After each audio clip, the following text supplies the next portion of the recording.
صلو علی الحبیب صلی اللہ تعالی علی محمد صلی اللہ تعالی علیہ وآلہ وسلم۔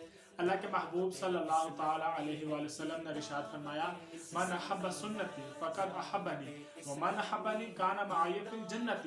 رسول اللہ فرماتے ہیں کہ جس نے میری سنت سے محبت کی اس نے مجھ سے محبت کی، اور جس نے مجھ سے محبت کی وہ جنت میں میرے ساتھ ہوگا۔ مفتی احمد یحییٰ خان نعیمی علیہ رحمۃ اللہ علیہ مرقات المناجی میں اس حوالے سے لکھتے ہیں، وہ فرماتے ہیں کہ دل کا صاف رکھنا اور اچھے اخلاق کا ہونا بھی رسول اللہ کی سنت ہے، جس کے ذریعے سے اللہ کے محبوب کا قرب حاصل ہوتا ہے۔ لیکن افسوس کی بات یہ ہے کہ ہمارے معاشرے کے لوگ یہاں آ کے پھنس جاتے ہیں، اتباع سنت یعنی سنت پر عمل کرنے کا دعویٰ تو کرتے ہیں لیکن دلوں میں کینہ، بغض، نفرتیں بھری ہوئی ہیں۔